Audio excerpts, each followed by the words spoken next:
Ever get that feeling standing in some ancient place? Like, whoa, this place has got some kind of energy. It's Yeah, like a tingle up your spine. right. And makes you wonder, what happened here?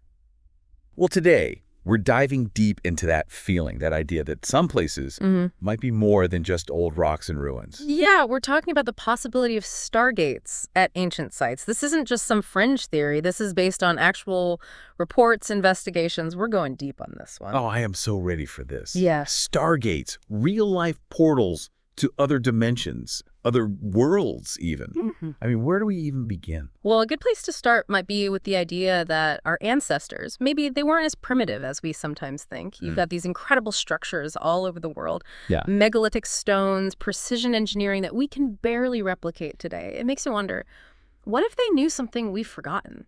Like they had technology or knowledge that's been lost to history? Exactly. And what if some of those ancient sites weren't just temples or tombs, but were actually gateways to somewhere else? Okay, now you're talking. Give me an example. Let's go to Peru. High up in the Andes Mountains near Lake Titicaca, there's a place called Hayumarca. I've heard of this. Isn't that where they have that incredible stone doorway carved into the mountain? That's the one. And it's not just a doorway, it's massive, 22 feet high, 22 feet wide, carved right into this sheer rock face. And there's a smaller doorway inside the bigger one, right? You got it. About 6.5 feet tall, big enough for a person to walk through. Local legends say the big doorway was for the gods to use, Okay. and the small one was how humans were supposed to, enter this other realm. Wow, a VIP entrance for higher beings. So are we talking Inca gods here? Here's the thing. Officially, Hayumarca is considered an Inca site, but there are those who believe it could be much older. Really? Yeah, I mean, have you seen pictures of the stone forest around Hayumarca? I have. It's incredible the way those rock formations look, almost like they're melted buildings or something. Yeah, it's like a petrified city. Some say it looks like it was frozen in time by some cataclysmic event. It's giving me chills just thinking about it. And those formations, they predate the Inca by a long shot. So, who built them and why? And what about that doorway? It's like our ancestors were trying to tell us something, to show us something. Right, like they left a door cracked open to a reality we can barely even imagine. And here's the kicker. Hayumarca isn't the only place with these doorway anomalies. Oh, I knew it. There are more. Tell me everything. We're talking ancient burial tombs in the United Kingdom and Ireland, some with these strange, almost perfectly circular entrances. And then there's the Hypogeum in Malta, an underground complex that's even older than the pyramids. Older than the pyramids. What's the story there? The Hypogeum is this massive underground structure carved out of solid rock 3 levels deep. They think it was used as a burial site, maybe even a temple, going back like 5,500 years. Wow, that's ancient history. What makes it so unusual? Well, aside from the sheer scale of the place, deep inside there's this one chamber they call the oracle. It's this perfectly formed, oval-shaped room, and it's got this incredible acoustic property. Acoustic property, what do you mean? It's designed to resonate at a very specific frequency, 111 hertz. 111 hertz. Why is that frequency significant? Some researchers believe that 111 hertz can actually affect human consciousness. You're saying just by being in this chamber, listening to that sound, people could enter an altered state of consciousness. Exactly. And some even think this chamber, this oracle, might have been used for shamanic rituals, maybe even to communicate with something else. To communicate with thought of other beings. Now, this is where it gets really interesting. Right. And here's the strange part. The Hypogeum, you can actually visit it today, but they've got some pretty strict rules. Okay, what kind of rules? No filming, no photography, and absolutely no recording of any kind allowed inside. You're escorted by security the entire time you're down there. It's like they're trying to control something they don't fully understand themselves. Or maybe something they don't want us to understand. That's a good question. What are they so afraid of? What don't they want us to see or hear, or maybe even experience ourselves? Okay, but the no recording thing, like why is that? Is there something about actually experiencing that sound, that frequency in person that they don't want captured? It really makes you wonder, doesn't it? And it ties into something we were talking about earlier, the idea of sound having a real, tangible effect on us, on our reality even. Okay, yeah, the whole 111 hertz thing. So are you saying there's more to this than just some ancient acoustic anomaly? Well, think about it. 111 hertz, it's not just a random number.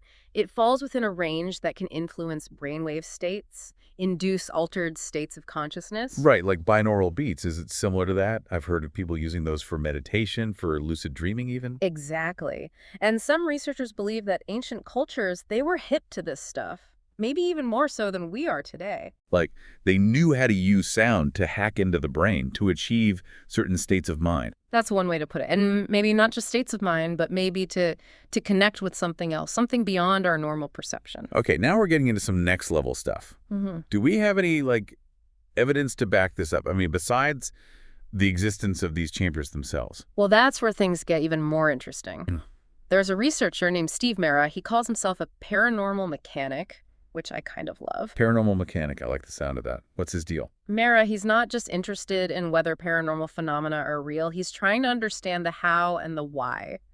So less about proving ghosts exist, more about figuring out, like, the physics of a ghost, if you will. Precisely. He's looking for the mechanics behind the mystery. And a big part of his research focuses on sound, specifically the idea that sound can be used to manipulate energy, even create what he calls reality shifts. Whoa. Reality shifts, like actually bending the fabric of space-time. Are we talking like interdimensional travel here? That's what Mera is suggesting. He believes that certain frequencies, especially when amplified in structures designed to resonate at those frequencies, well, he thinks they can create a powerful enough energetic effect to actually disrupt the way we perceive reality. Okay, so going back to the hypogeum, are you suggesting that that oracle chamber, with its 111 hertz resonance, could have been some kind of ancient stargate? It's a possibility that some researchers, including Mera, are taking very seriously. But how? How would sound even do that? I mean, I know music can make me feel things, can transport me emotionally, but to physically transport someone to another dimension. Well, here's where it gets really wild. Mera, he's been doing experiments with resonant chambers, similar to the oracle chamber, but on a smaller scale, of course. Right. And he's found that by using specific frequencies, he can create tangible effects. Tangible how? Like what kind of effects? He's talking about things like electromagnetic anomalies, fluctuations in temperature, even objects appearing and disappearing. Objects appearing and disappearing? Are we talking teleportation here? Some of the accounts from his experiments sound very much like teleportation, yes. This is blowing my mind. But here's the thing. If these ancient cultures, if they figured out how to manipulate sound and energy in this way, what happened? Why did we lose that knowledge? That's the million-dollar question, isn't it? And it leads us to another intriguing possibility, a kind of chilling thought, really. Okay, lay it on me. What if we haven't lost this knowledge? What if it's been deliberately hidden from us? Or worse, what if something is preventing us from accessing it? Deliberately hidden. You're saying there's like a conspiracy to keep us in the dark about the true power of sound. I'm not saying it's a conspiracy necessarily, but what if there's something, some kind of block that's preventing us from tapping into that ancient knowledge, from even perceiving these other realities? Well, block. Like what? Are you talking about some kind of like mental firewall? Or are we getting into like Men in Black territory here with memory wiping devices? Well, what if I told you that the block could be something far more mundane than that? More mundane than alien mind control. Okay, now you've got me curious. Steve Mera, the paranormal mechanic we were talking about, he has this theory, and it's a bit out there, but it kind of makes sense. Hit me with it. He believes that our modern diet, specifically refined sugar, is essentially dulling our senses, making us less receptive to these subtle energies, these other realities. Wait, seriously, you're saying my daily dose of sugar is like blocking my third eye or something? It's not that simple, of course, but think about it. Refined sugar, it messes with our bodies, throws everything out of whack. Our brains, our nervous systems, they're not functioning at their optimal level when we're overloaded with sugar. Okay, so sugar rush, sugar crash, we've all been there. Are you saying those crashes, they're doing more than just making us feel tired and cranky? They're actually making us less aware? Mera's research suggests that there's this window, about 20 seconds during a sugar crash, where our brainwave states are extremely susceptible to outside influence. A 20-second window of vulnerability. That's both fascinating and terrifying. So during those 20 seconds, we're basically open books, vulnerable to whatever's out there. It's a possibility, and one that we should at least consider. What if, during those moments of vulnerability, we're more likely to be influenced, even manipulated, by forces we're not even aware of? Okay, you're freaking me out a little bit here. But it makes a weird kind of sense. Like, think about all those UFO sightings that happen late at night. Exactly. People are driving home from a long day. Maybe they grabbed a sugary snack at the gas station and bam, Suddenly they're seeing weird lights in the sky. It's a compelling correlation, isn't it? What if our sugar-laden diets are making us more susceptible to these unexplained phenomena, or even preventing us from seeing them clearly for what they are? Okay, that's a lot to digest. We've got potential stargates, sound frequencies that can bend reality, sugar-induced blind spots to the unseen realm, and then there's the whole question of those elongated skulls in Peru. Right, those skulls. They're a whole other layer to this puzzle.